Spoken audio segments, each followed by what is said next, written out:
કર્ણાવતી મહાનગર યુવા મોરચા દ્વારા દેશ વિરોધી માનસિકતા રાખનાર રાહુલ ગાંધીનું પૂતળું દહન તેમજ સૂત્રોચ્ચાર કરી વિરોધ પ્રદર્શન કરવામાં આવ્યું।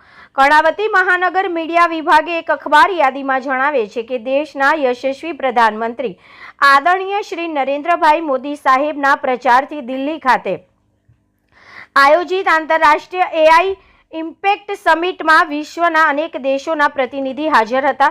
વિશ્વના અનેક પ્રતિષ્ઠિત વ્યક્તિઓ ભારત દેશના આ પ્રયાસને આવકારતા હતા, ત્યારે રાહુલ ગાંધી તેમજ કોંગ્રેસના મળતિયાઓ દ્વારા ભારત દેશને હાસ્યાસ્પદ કહીને દેશ વિરોધી માનસિકતાને છતી કરી છે। રાહુલ ગાંધી તેમજ કોંગ્રેસે અનેકવાર વૈશ્વિક ફલક ઉપર ભારત દેશની નિંદા કરીને ભારત દેશને નીચું દેખાડ્યું છે।